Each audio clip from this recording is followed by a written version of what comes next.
సహోదరి సహోదరులు, మనం ఆచరించాల్సింది, అనుసరించాల్సింది లోక సాంప్రదాయాన్ని, లోక మర్యాదను కాదు.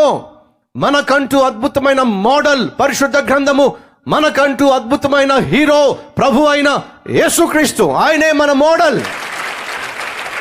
ఆయనే మనకు మాదిరి.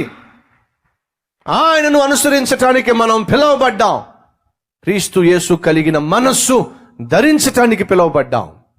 క్రీస్తు వలె జీవించటానికి మనము ఎన్నుకోబడ్డాం అనే సత్యం మర్చిపోవద్దు.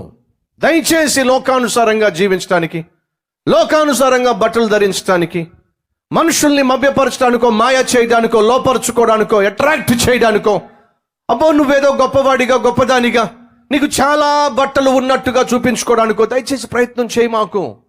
ఆ ప్రయత్నం ఎంత ఎక్కువగా చేస్తే నువ్వంతా చీప్ అయిపోతావు మనుషుల దృష్టిలో అనే సత్యము మర్చిపోకండి.